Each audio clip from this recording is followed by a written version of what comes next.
Good evening and welcome to another edition of FM Central's weekly football show. We have a change in personnel here today. We've got Martin and James from the Whiz Kids today. Paul's listening on the other side. His first comment up, first one. Whoop. So he's still here, but say hello, Martin. Good evening. Say hello, James. Good evening, guys. Right, we'll start off as usual with our Super 3. The Super 3 was selected by myself this week because I couldn't find anyone to ask the games for. And we'll see how the scores are going so far. James is still top on 20. James is doing well. Paul is second and I'm bottom, which I predicted myself because I'm terrible at predicting results. But for this week, we have got Southampton versus Arsenal. And we'll ask our new guest first. Martin, Southampton versus Arsenal, what do you predict? Exact score or just who's going to win? Doesn't matter, exact score. 1-1 draw. 1-1.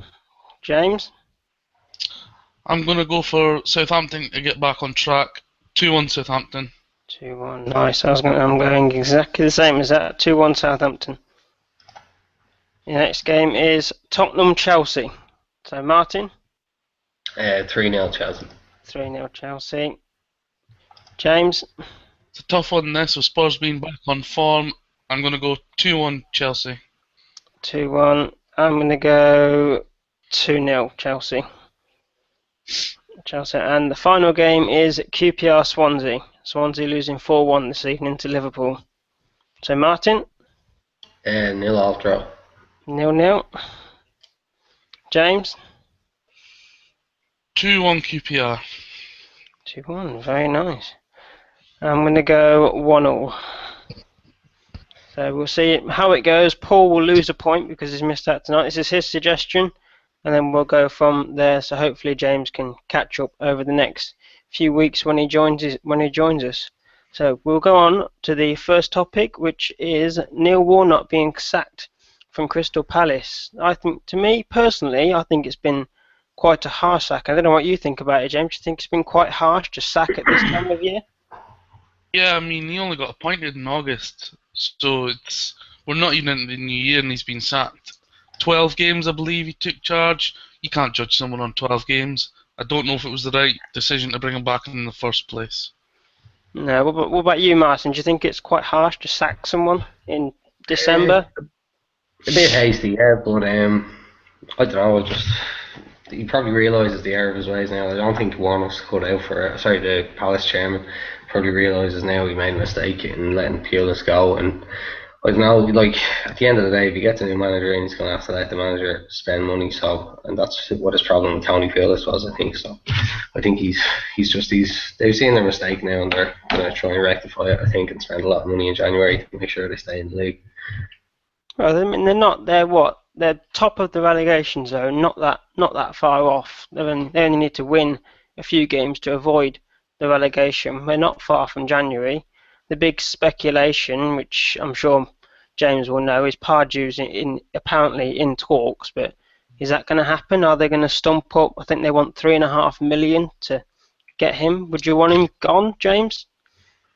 Well, there's a lot of talk about this, and I wouldn't say I have sources, because obviously I'm not a guy in football, but there's certain sources I trust, and a lot that I don't. So the ones I do trust, and as far as I'm aware, and I believe them, 2.5 million has been agreed.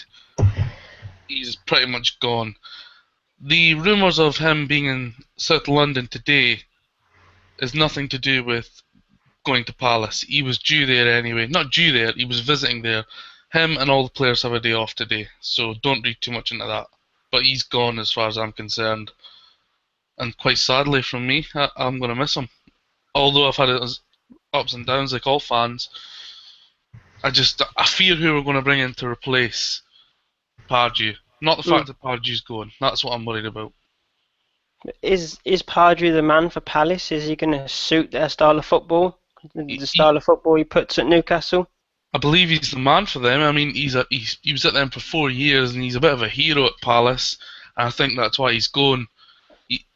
He also has family living there, but he doesn't have the stability of a 6-year contract remaining, having already been at Newcastle 4 years.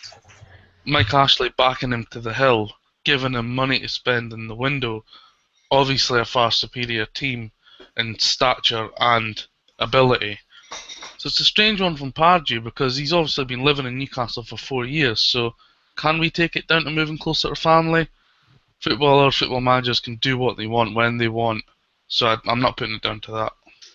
Is it not a bit of stupid business from Crystal Palace? If they've agreed a £2.5 million figure, they would have had to pay off Neil Warnock's contract. I mean, what would you say about that, Martin? Is money just getting stupid in football? Are chairmans being stupid?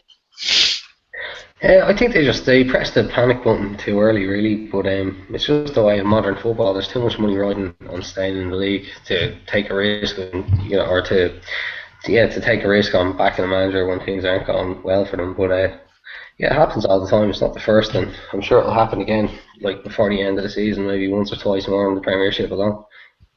But why do you think he has been sacked? I mean, is it just the run of form? Is it because they're in the relegation zone and it's nearly January and the chairman thinks, oh, we'll get a new manager in, they'll have some new fresh ideas and hopefully bring in some new players? It has to be, really, because they weren't playing bad football. They just weren't picking up enough points, really, But what do they need to bring in? Do they need to bring in forwards, mids, defenders?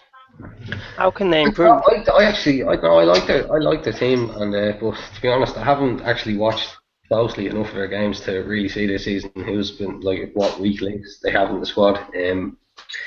But you never know, really. Like Pardew's going to come in, maybe some of the players who are key players at the moment aren't going to be when he's the manager. Or, they all have their own ideas, so it's too hard to tell now who they will take in January.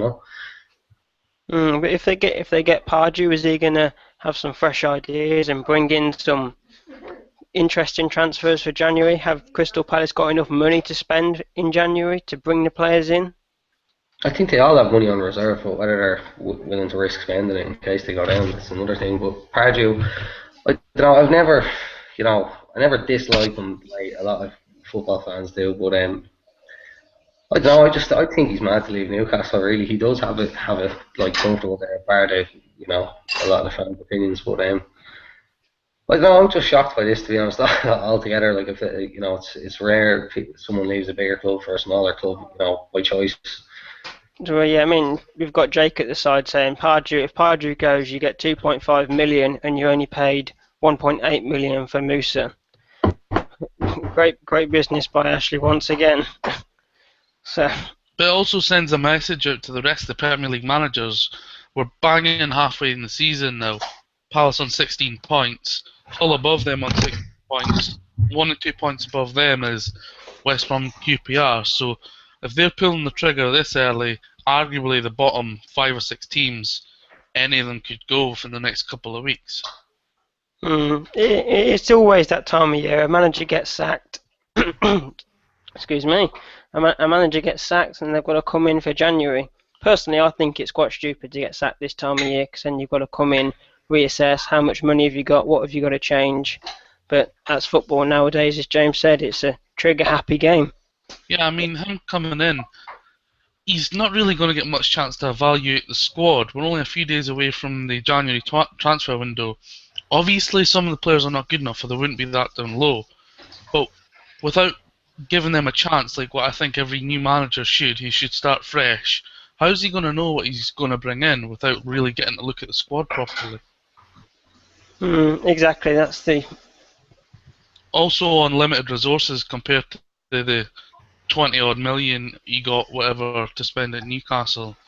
Yeah, he's not. I don't think he'll get 20 million to spend at Crystal Palace, but we'll see what happens, and we'll move on to that from a transfer that has recently happened for possibly one of the most famous flops in football, I'm going to say, Fernando Torres, who has agreed to move to AC Milan, but then rumours are that's just a move to take him to Atletico Madrid, so Atletico Madrid can buy a certain player. I can't remember the name. Is it Cersei that they're trying to get? Yeah, I believe... Sorry, Martin, go on. No, go ahead, James. You go on. Yeah, I believe it's been confirmed by both players. If you look at their official Twitters, both players confirming that they're going to their respective clubs, and that's exactly what the deal was. Chelsea don't lose out on anything. They probably didn't take a fee. So the only difference between them swapping clubs is, I believe, Torres might have taken a little decrease in wages, making his move to Milan permanent. I think that's necessary. Looking at the goal scoring record that he had, he's played 10 games and scored once, about the same record as Mario Balotelli at Liverpool at the moment. Yeah, Quite a poor record, but I think this is the best move for him. If he can't go back home and he can't do it there, where can he do it? I mean, we've seen a few pictures today, and it totally crossed my mind. But he was 18 years old, captain at Atletico Madrid, while in the same team as Diego Simeone, who obviously knows him well and is now his manager. So it's going to be interesting to see what he can get out of him. But I think it's a good move. And I don't watch that much Italian football, but I watch a lot of Spanish, so I'm really looking forward to seeing what he can do back home. It's interesting that AC Milan have decided to buy him and send him straight out on loan again. Should moves like that be allowed to happen? Why have Atletico Madrid, which I assume they haven't played a lot for him, AC Milan, why didn't Atletico Madrid just stump up whatever AC Milan have played and bought him outright rather than have him on loan? It's a very valid point there, and I'm not too sure, but I think maybe they're not paying all the wages. I'm not too sure. Maybe it's to get Sergi back home to Milan, back to Italy, where he's comfortable because he's not been there too long, so he's obviously not feeling at his best in Spain. But I think it's a good deal for both parties. Each player wanting to move back home, two big clubs. I think it's a good deal for all parties. Yeah, we've got Paul on the side saying he's a hard worker as a player, which I can agree with, but his goal scoring record is absolutely abysmal. And we have from Jake, which is, I don't know if he's looking on the internet as sources, says it's Torres to Atletico Madrid on loan and Sergi to AC Milan for 18 months, which it's a strange deal. But do you think they're both going to be successful at those clubs, Martin? I've no faith in Torres to ever be anywhere near as good as he used to be. To be honest, I think it was pretty obvious about, say, 12, 18 months after he moved to Chelsea, he was never going to be the same again. So I don't know. I'm backing him to be out of Atletico Madrid within 18 months as well, to a very average team. Yeah, I think Torres going back to Spain, back to Atletico Madrid, where he started. It's a different brand of football to the English football that he's been playing for so long, and the Italian game, which it's slower. Italian football is even slower, so it questions why he's not scoring enough goals. Maybe the ball isn't getting up to him, but he's a hard worker. Hopefully he can turn what people have classed him as a flop into one of these Oldham players that's going to come out and start banging in a few goals. Has he got any chance of getting back into the Spain team? Probably not, with the youngsters they've got coming through, but it's going to be an interesting one to watch, and it may make me watch the Spanish league more than I actually do now. I'm going to disagree with you there and say he will get back in the Spain team. Really? Yeah, now that he's got this move, this is going to make or break his career. If he doesn't work out here, I don't think anybody else will take him. He's back home under a really good manager, the current champions. If he can't do it here, he can't do it anywhere. And they've got good players, and I don't know if he's going to play up front with Mandzukic or if they're going to play one or what's happening, but I'm very interested to see how this move worked out, because I didn't really take an interest in his move to AC Milan.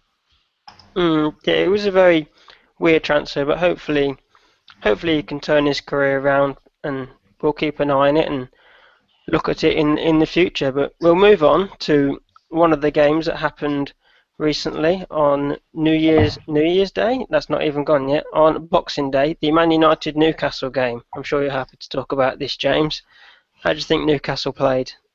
We've played a lot worse this season. I didn't think we played that bad. I think it was a case of some individual players playing excellent for Man United.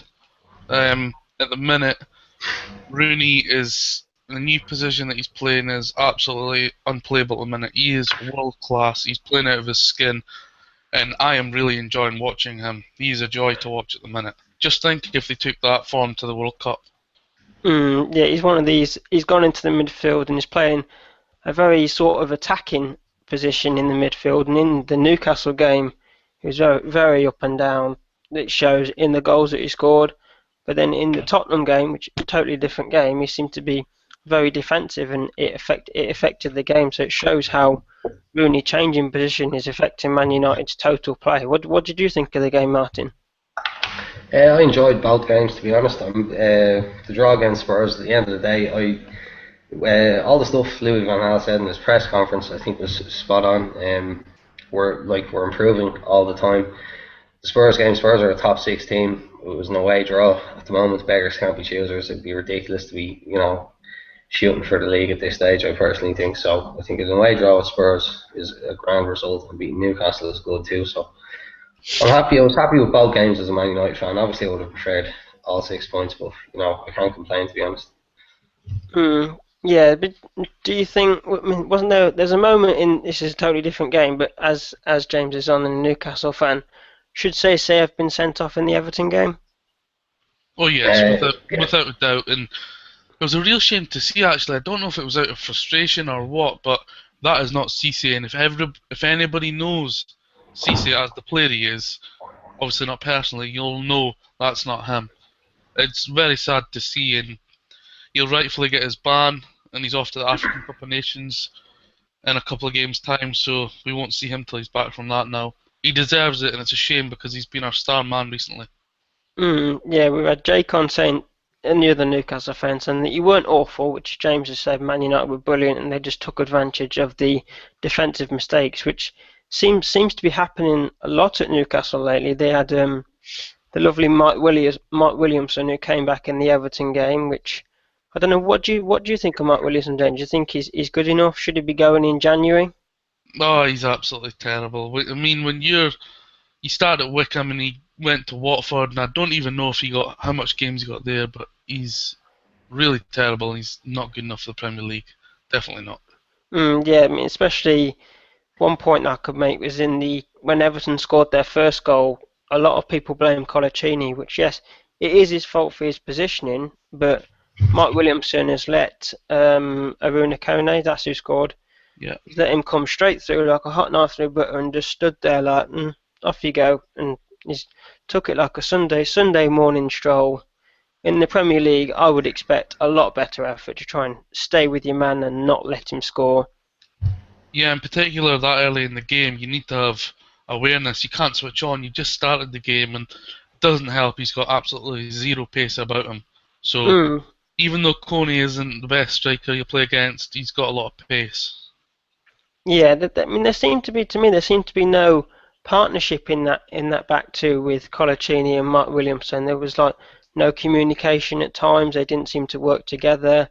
Well, do you think? Go on. Well, I referred to a few weeks ago how Colaccini, over the years, he's been looking over his shoulder because he's had to worry about his central defender partner, and he plays on the left-hand side of defence. So all his tackles are made with the left foot, what he's not strong with.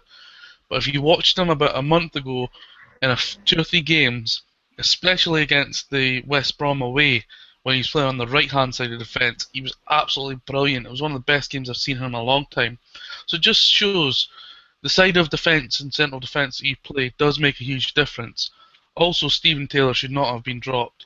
Yes, we lost against Sunderland, but the game was even. The lads played well.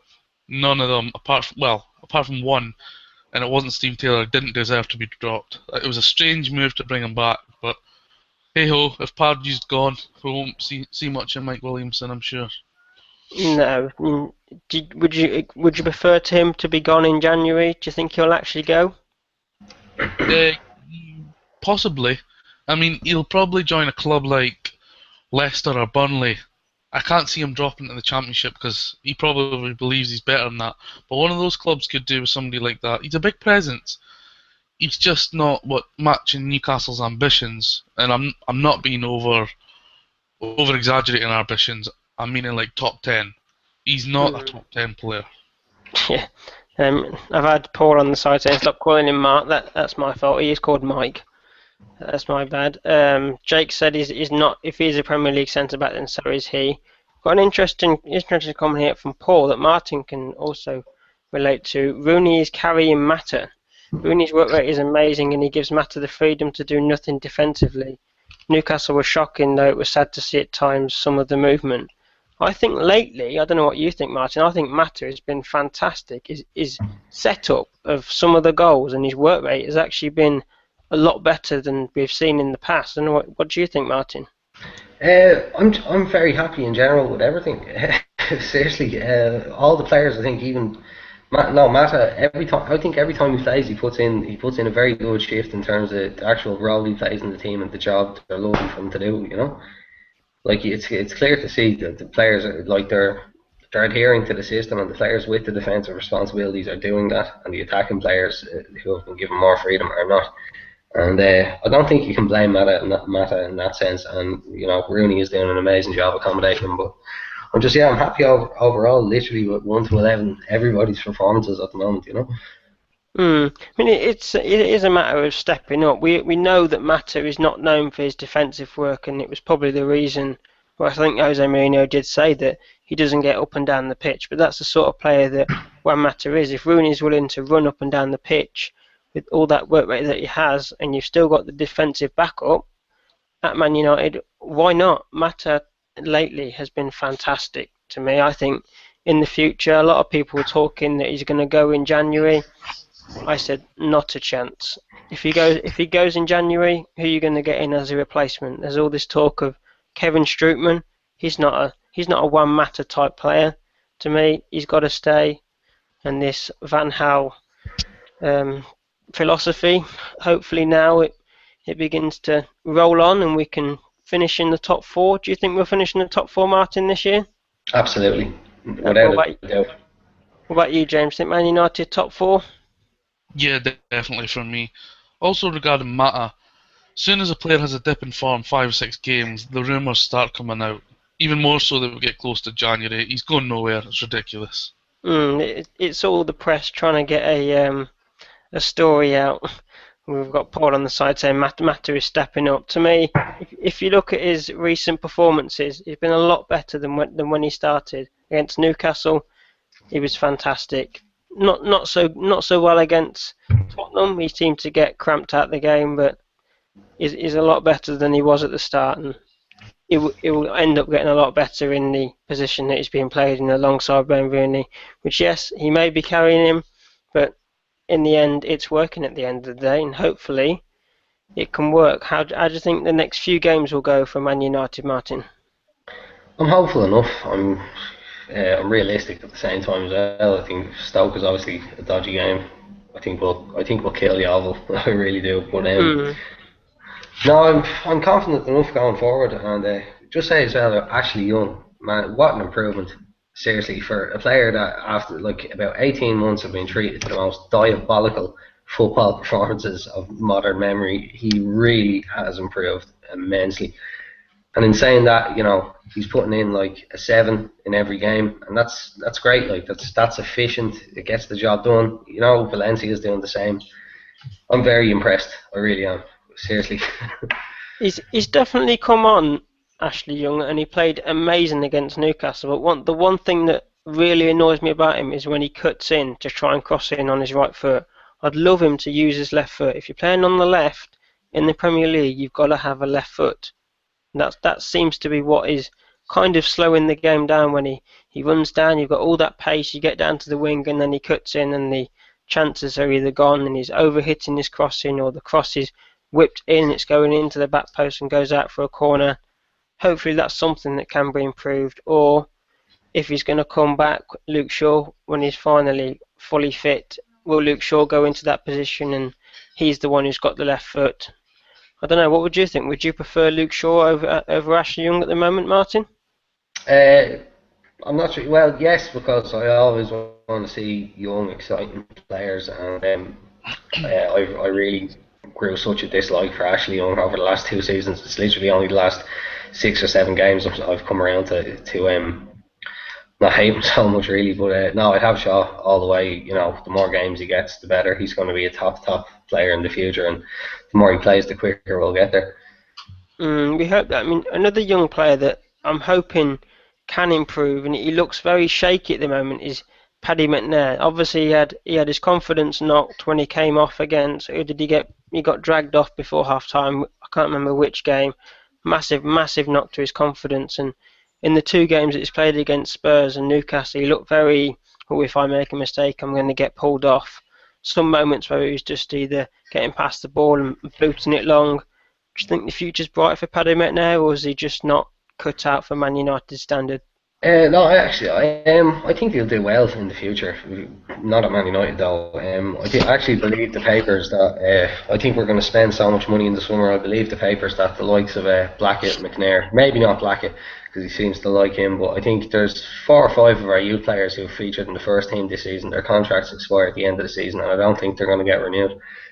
Yeah, I think Jesse Lingard. I think he started the first game, and I don't think we've seen him since. He was supposed to be a bright prospect and hasn't turned out. Is it just now showing that the Man United youth team isn't good enough? There's none of that class of '92. What do you think, Martin? Is youth football just going out of the agenda now? Not really. Overall, the Man United youth system, they were talking about it recently, I think on Sky Sports or something. It was the Man United youth system is extremely efficient at what it does. Like, if you look around the Premiership and the Championship, there's huge amounts of Man United reserve players playing around all the different clubs. Just people like even in the Premiership, you've got Drinkwater, James Chester, loads of players like that you forget were at Man United, and we get these players and sell them for 1-2 million constantly. Like, it's a very well-oiled machine, and I just think it's no team really gets mass amounts of players from their youth system into the first team, especially not the top clubs, unless you have Barcelona and stuff like that. But overall, you can't, like, these players, they're not going to stay, if they're not good enough. But at the moment, this batch, they're not for me, and I think they're all going to be gone soon. Yeah, there's a lot of players coming through the Newcastle academy. We've got Aaron Armstrong, who looks to be an exciting prospect for the future. James, how do you think he's going to turn out in the future? He's going to be brilliant. He's one of the hottest talents to come through in a long time. In recent years, we've not had the best time of youth coming through. We did talk about Adam Campbell, but he's been on loan 3 or 4 times now, and he just hasn't cut it after making 3 or 4 appearances at the end of the season. So it's disappointing to see what he's doing. Now he's just floating about in the under-21s. He doesn't seem to be getting a chance now that Armstrong has progressed so fast. So we've got Adam Armstrong. He's going to be a major England international one day. We've got Rolando Aarons. We've got Remy Street. This is his make-or-break season. He was tipped 3 years ago to be massive, but injuries has halted that. If it doesn't happen this season, he's been on the bench a few times, he's gone. Lubo Satka, Freddie Woodman, there's Callum Roberts. There's a few of them at the moment that are really, really making a name for themselves. So the future is definitely bright at Newcastle, because the recent years we've not had anybody to look forward to.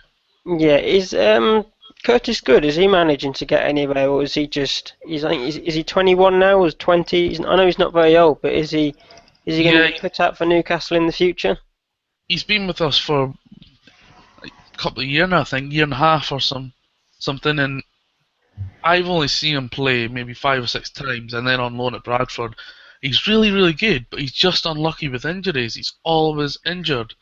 And he played 1 cup game for us, started, and he was excellent. I would like to see more of him, but if he's not fit, he can't do nothing.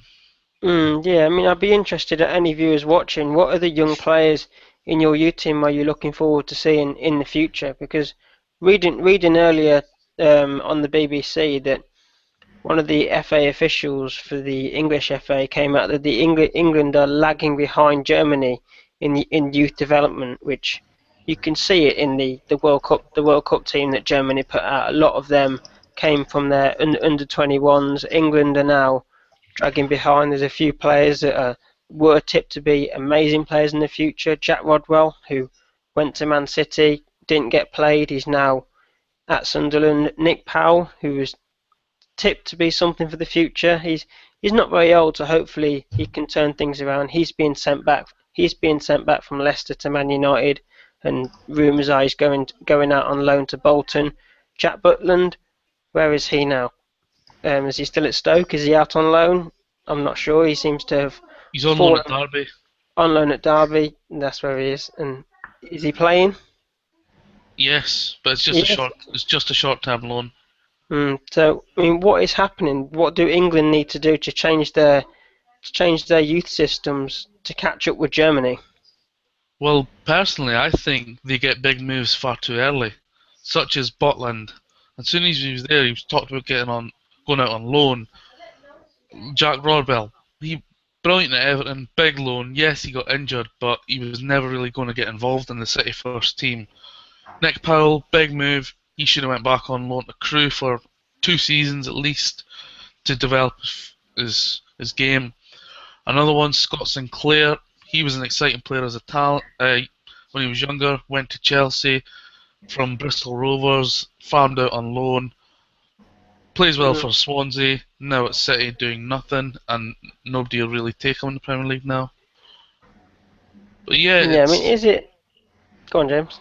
I think it's just a case of holding off a bit. If you're good enough, you're gonna get a big move, but you don't have to move so early. Guys, can I just there's a couple of breaking lines just came up. Alan Irvine has been sacked from West Brom, and Newcastle United have granted permission for Alan Pardew to speak to Crystal Palace. Those have just broke recently, and apparently Fabrizio Colaccini will be part of the management team for the Burnley game, and I expect John Carver to take control of that. Mm, that's very interesting. We'll carry on with the England youth. Is it the fact that as soon as someone comes into the limelight as being a great prospect for the future, the English press are known to get on top of it? Is it the matter that they say, oh, he's linked with Man United, he's linked with Liverpool, he's linked with all these big top clubs? Is that what is affecting the youth systems in England? Because I don't know about Germany. If there's a young hot prospect in Germany, do the German press get on top of them, or do they just leave them alone to let them develop in their own time? What do you think about that, Martin? It all comes down to money, really. I think on both sides of the scale. Like, look at Germany. Their youth system now is because I can't remember exactly, but the international, like it was either Euro 2000 or World Cup 2002. I think they got absolutely laughed out of one of those tournaments. I can't remember which one. They were terrible, gone in the group stages, and the German FA just said, right, we're going to pump as much money into this as possible, and we're going to produce like the best, like a fantastic generation of players. Like the German teams of old, like Italian 90, all that kind of stuff, the really good German teams, and they did it. And 12 years later, all those players who are 8, 9, 10, 12 going into their youth academies, they all became absolutely like proper European elite players. 1 to 11, they have, and their reserves. The German national team is absolutely outstanding, if you ask me. They've a massive pool of players. And it's all down to that, their decision to restructure their youth development 10 or 12 years ago. Yeah, I mean, there's a few players in the England under 21s who I'd love to see playing in the full team and just getting some of the older players out. If Steven Gerrard, well, he's retired now, but there's a few players that James Milner, he shouldn't be in the England team. There's a few players that are coming through like Will Hughes, but then we say that we want them in. As soon as they're in the England team, the primary England team, the press get on top of, oh, he's now got an England cap.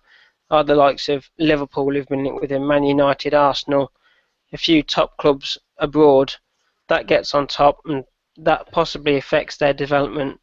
Is this the issue that the English press just affect the youth development, and they all go for this big money, which you see with Luke Shaw, who's 19 years old. He's on some stupid wage. I think it's above 100 grand a week, and pictures showing that he's just bought Cristiano Ronaldo's former mansion in Manchester.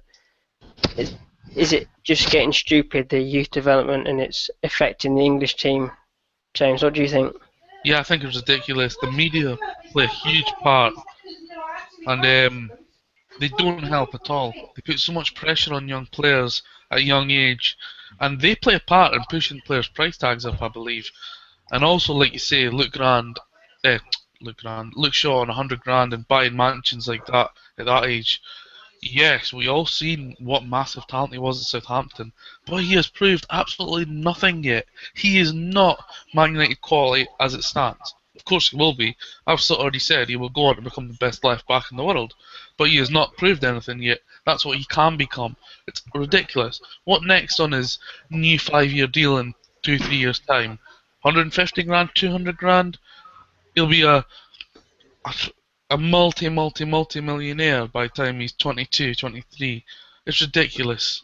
Exactly. I mean, you got like young players that everyone will know. Martin Odegaard, what sort of wage is he going to accept if he ends up going to someone like Real Madrid or Barcelona? Is he going to get a massive contract at the age of 16, and is he going to turn out to be the player that we hope? He's not English, but he's a player who is supposed to be a hot prospect, always in the press. I think if you type his name in, you'll see endless articles about him. Or is it this club today? Is it this club? Is that going to affect his development? Well, what do you think? I'd be interested to know how abroad youngsters are treated, such as that, like Luke Shaw getting that much money. If Odegaard and etc. get that much, I don't think they would be. It wouldn't surprise me if he was on 1 or 2 grand a week, basically to help him settle into life wherever he goes. Right now, he won't be on that. But like the move last summer of Alan Halilovic, we haven't even heard much about him. But I bet he's comfortable on 4 or 5 grand a week. There's no need to go overboard with the youngsters. If they're that young and they're that determined and they want to play football, they will take money that keeps them comfortable so they can prove themselves and then obviously seek the bigger contracts then. But like Ryan Gauld playing in the Sporting B team, like Halilovic playing in the Barca B team, in England you're not going to see Luke Shaw signed by Man United and playing in under 21s for a season. I think they're doing it right abroad. Yeah, I mean that links there, the fee that you're paying. You're not going to pay. I think they paid 27 million from that rises to 35. I think it does eventually over appearances. You're not going to pay that big amount of money to see him sit in the reserves, even though he has done, but that's due to injuries and possibly form. I mean, I hope that someone like Martin Odegaard, wherever he goes, if he ends up at Bayern Munich, Man United, wherever, I hope that he ends up back in Norway, because that's the football he knows, and they seem to be they've developed him well wherever he's come from. I can't remember. Paul will know. I think is it Stromsget that he's playing for at the moment. Yeah, Stromsgod's it. That's one. He's playing absolutely excellent there, and why not send him back? If he goes in January, send him back to the end of the season. Then he can go to the club that he signed for and play in their B team and develop in a way that keeps him out of the way of the press. If he comes to England, I think the press will immediately straight away get on his back. Or the big wonder kid of football that has come to England, and that will affect his development, and he's tipped to be one of the best players in the world in the future. Hopefully he turns out like that and it doesn't affect his development, and the youth systems around the world can catch up with Germany, because Germany seem to be running away with youth development. If you look at their under 21s, even now they've got players coming through. They've got like the likes of, I think, Timo Horn. I think he's 21 at the moment, 22, not very old. There's a few players that are coming through, and Germany are looking a force for the future. But we'll move on to another topic that Martin brought up, which is a topic that's been brought up before, but not on this show. It's the white card coming into football, which is basically if a referee gives a white card to a player, they will be sin-binned off the pitch, which is a similar rule to rugby. Now, me personally, I would not want to see this in football. It's stupid. I mean, what are they going to give the white card for? Is it for simulation? How do you decipher between what's a white card and what's a yellow card? So, what do you think, Martin? Should it come in? No, not a fan. I think it'd slow down the game. You could see really pivotal things happening in the games while the player's off, and then after the match, the only discussion is it because they were down to 10 men?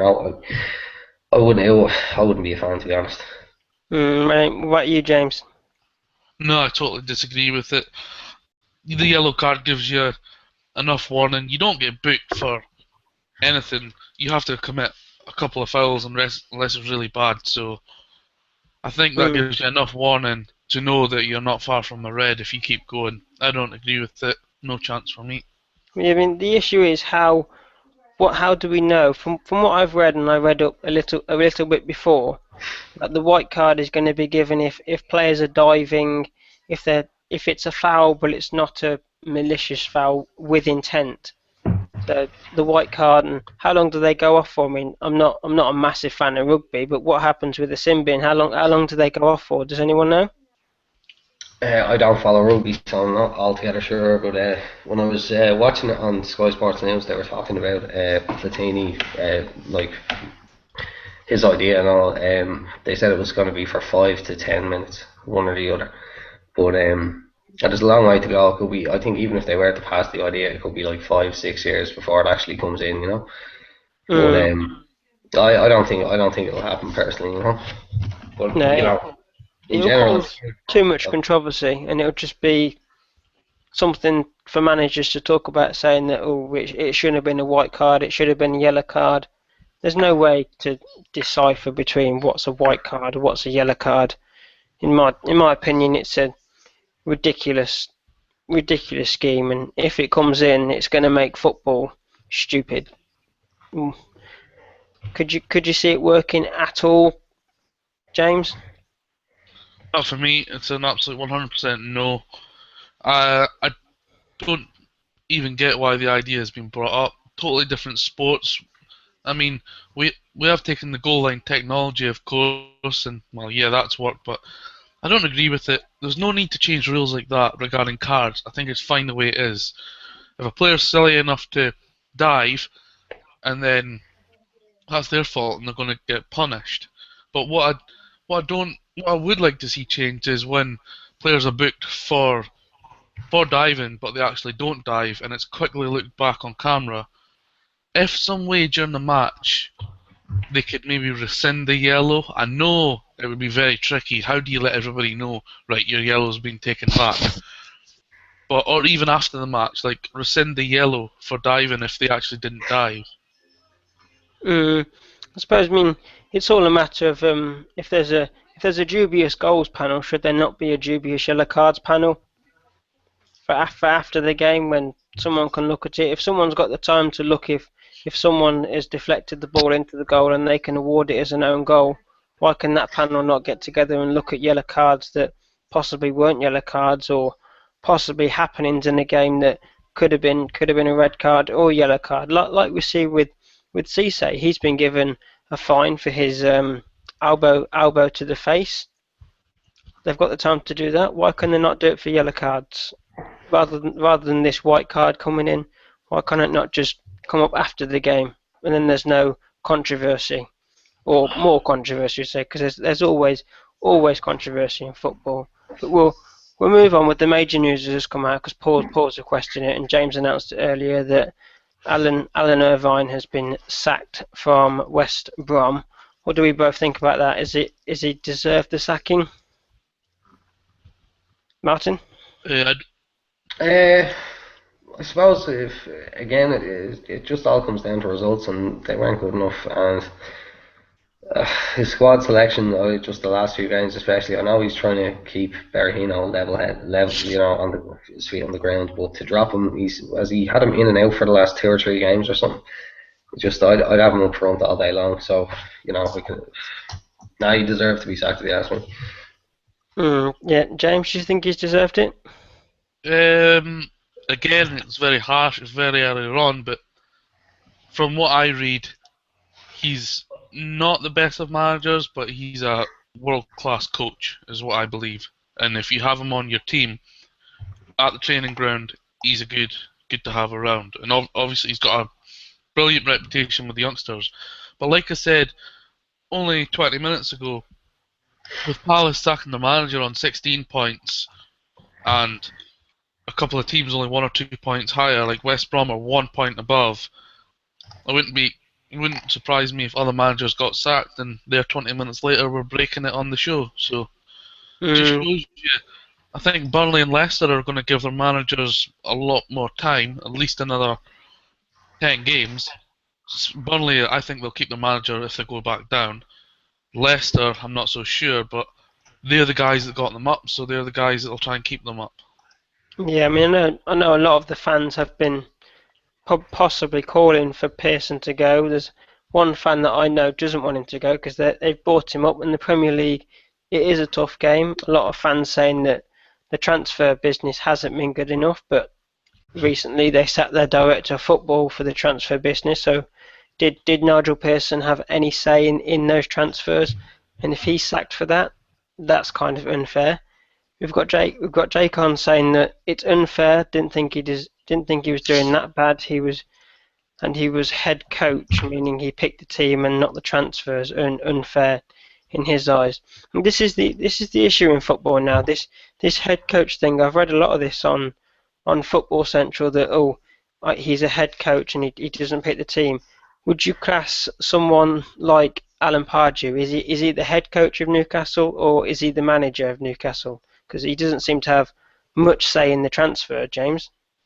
Well, his actual title's manager, but yeah, he's more of a head coach. And Gus Boye was discussing it recently. He goes, "Do not call me the manager of Sunderland." He said that in an interview because I am the head coach. I take training, and yeah, sometimes I'll recommend signings or whatever.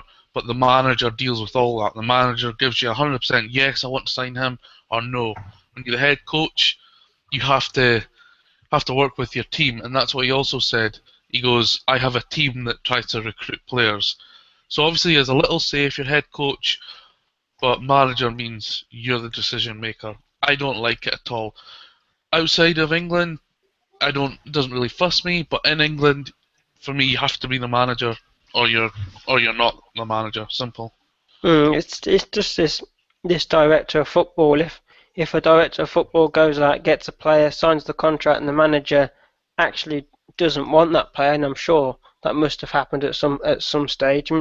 Well, yeah, it actually happened. If anyone watched Soccer AM this week, that Sam Allardyce didn't want Dafari Sacco, so he didn't want him, but I think it was either the chairman or their director of football went out and brought him, and look at the boy he's turned out to be. So it shows that there must be some communication somewhere, but at some clubs there might not be that communication. The players are just bought in, and if the team doesn't perform, it's the manager or the head coach that takes the brunt for it and gets sacked. And it shows that there's unfairness in football, but the man who's in charge of the results, so to say, some will say it's the players. I would that it is unfair, and should it be changed? Should the director of football not come out? Does anyone know their director of football in their club?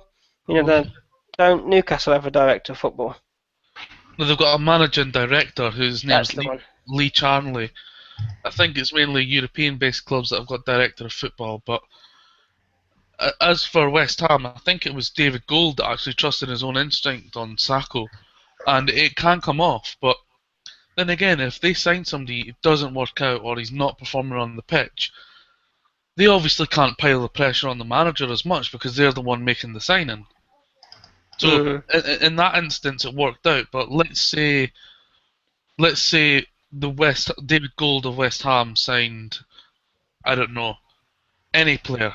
Say he signed Flamini from Arsenal, and he got 10 games, absolutely terrible, dropped, sold. Who takes the blame? Does he take the blame himself and apologise? It's a risky one, because if it goes wrong, everybody's thinking the manager has signed him.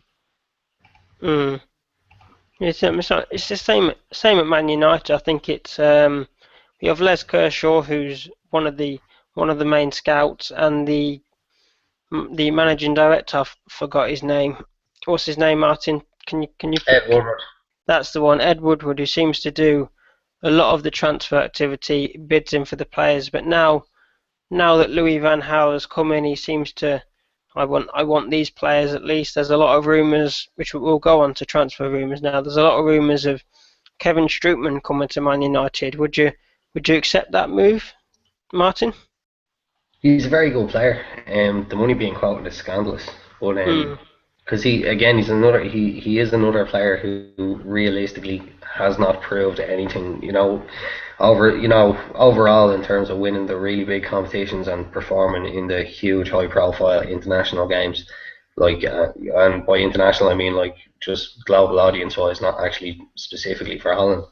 He's never really done that, and so I this is the kind of money you play for a real European elite player, and he's not there yet. So I'm not happy with the money, but I definitely take him.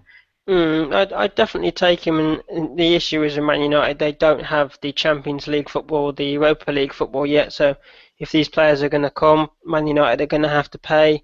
They're probably going to pay him outrageous wages if he does come.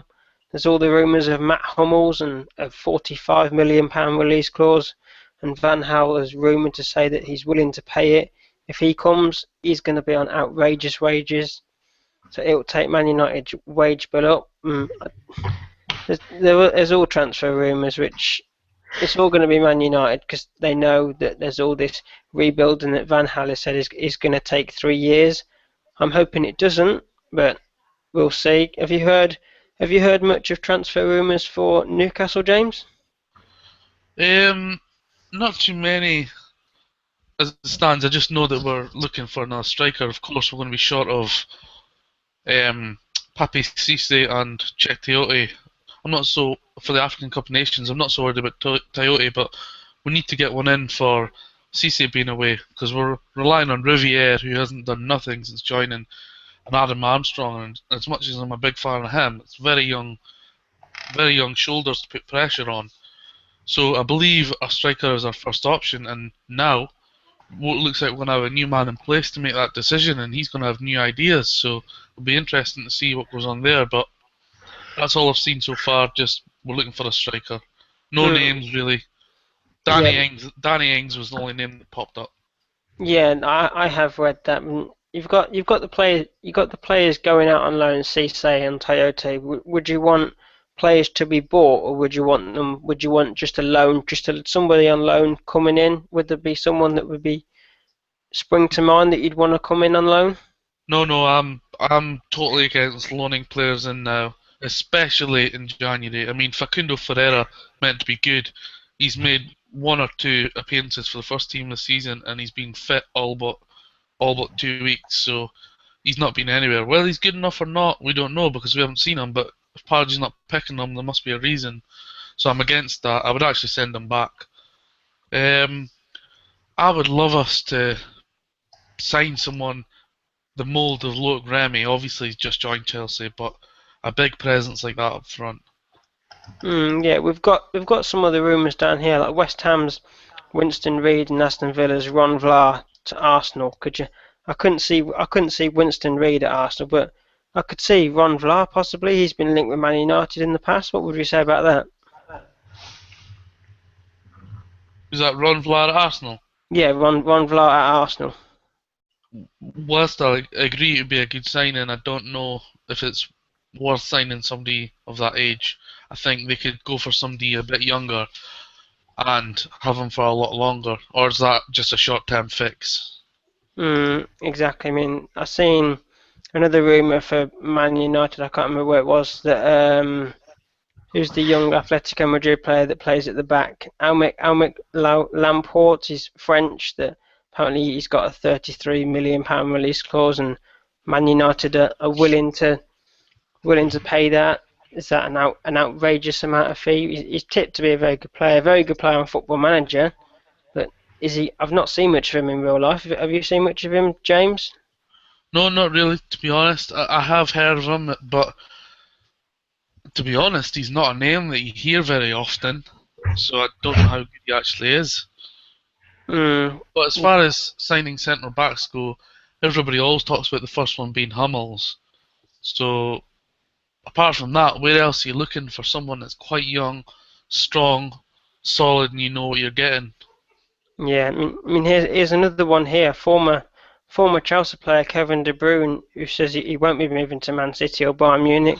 Could you see him moving in the future though? He didn't seem to fit the mould at Chelsea, but could you see him back in the Premier League at the likes of Manchester City or Arsenal, Liverpool? Could you see him back there in the future? Yeah, no doubt, excellent player, and I think he'll come back to the Premier League. I think Chelsea loaned him out twice before he got his move. I know he did at least once, but I don't like big clubs signing players like that who are good already and then loaning them out, like what they did with Marco Marin, who they sent him on loan twice. He's now at Fiorentina. He's only played 2 games this season. It's just a waste of a signing, waste of money. Yeah, there's another one here for Man United, Martin. I've heard this in the past before, and probably not the most reliable source today, sir, but Seamus Coleman. Apparently, Man United are considering a £25 million bid. Would you take Seamus Coleman as a right back? All day long, yeah. I'm Irish myself, and I think he's a fantastic player. He's not been amazing this season, but like last season for me, he was the best right back in the Premiership. But just purely a bit of patriotism and the fact that he is a really good right back. I take him all day long, but I still am actually a huge fan of Raphael. I wouldn't like to see him replaced. Yeah, I mean, I think that if Valencia isn't going to improve, he's played well recently, but in past games I haven't been impressed. And if Van Gaal's going to stick to the formation that he's playing at the moment, I'd love to see Coleman come in, because he's a right back that likes to play as essentially a wing back, loves to bomb up and down the wing, bit like an Antonio Valencia. But I think Seamus Coleman is a bit better. I think he's slightly younger, I believe. I think Valencia's 29 now. Coleman's, I think he's 23, 24. Is he? So bright spark for the future. Another one here that was linked in the summer, William Carvalho to Arsenal. Would that be a good buy for Arsenal? 20 million asking price. James, what would you think for him? I've not seen much of this player. I have to say I haven't seen too much of him either, but when stories come out this much and this often about the same player getting the same move every time, you have to question that he might actually be quite a good player. Yeah, bear in mind, he was a player linked with Man United. Go on. When clubs are going for players like this that we might not exactly watch Portuguese football, they're obviously scouting them many, many times, so they obviously know what they're talking about. Yeah, he was a player linked to Man United in the summer. The move didn't come about, and I could see him in the Premier League. I've only seen videos on YouTube, but I think if you ask a few people on Football Central what they think of players on YouTube, you can just put a video and make anyone look good. But who knows? We'll see what else can we find. Go on. I think there's a bargain to be had for Premier League teams looking for a central defender. Now, I don't think he'll be joining the lower teams, but mid-table and above, or clubs like Villa, Newcastle, Everton, that sort of range. There's a bargain that would probably cost you about 6-7 million, because a club in that league can't turn it down. Would be Virgil van Dijk of Celtic.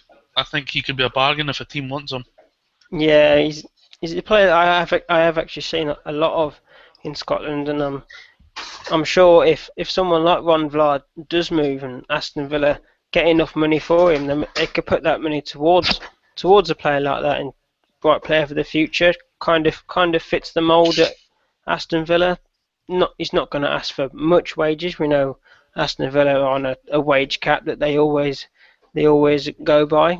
We have one here that's, I think it came out in the summer. Xherdan Shaqiri doesn't seem to be fitting in at Bayern Munich, and the rumours are that he could be going to Liverpool in January, or possibly Juventus on loan instead. How would you see that, Martin? Xherdan Shaqiri at Liverpool, would it be a good buy? I think so. Yeah. I don't. He's more of a pure winger though. Really, I don't think when you're playing that.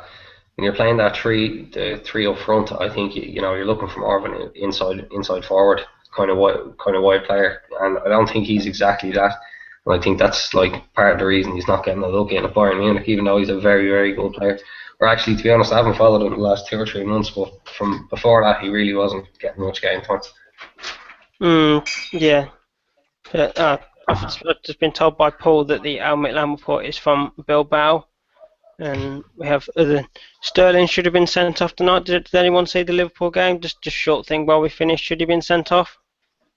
I have no idea. I'm just about to watch the highlights. So we can catch up on that. Apparently he threw a punch, which I have seen it. I don't think he should have been sent off. Jake Stewart saying you're making Ryan look good on YouTube. Well, why not? But we have reached 11 o'clock, and that is our hour up. So thank you for coming on, Martin, and also James yourself. That is the You're welcome. end of the show, Right. guys. So say goodnight. Night. Good night.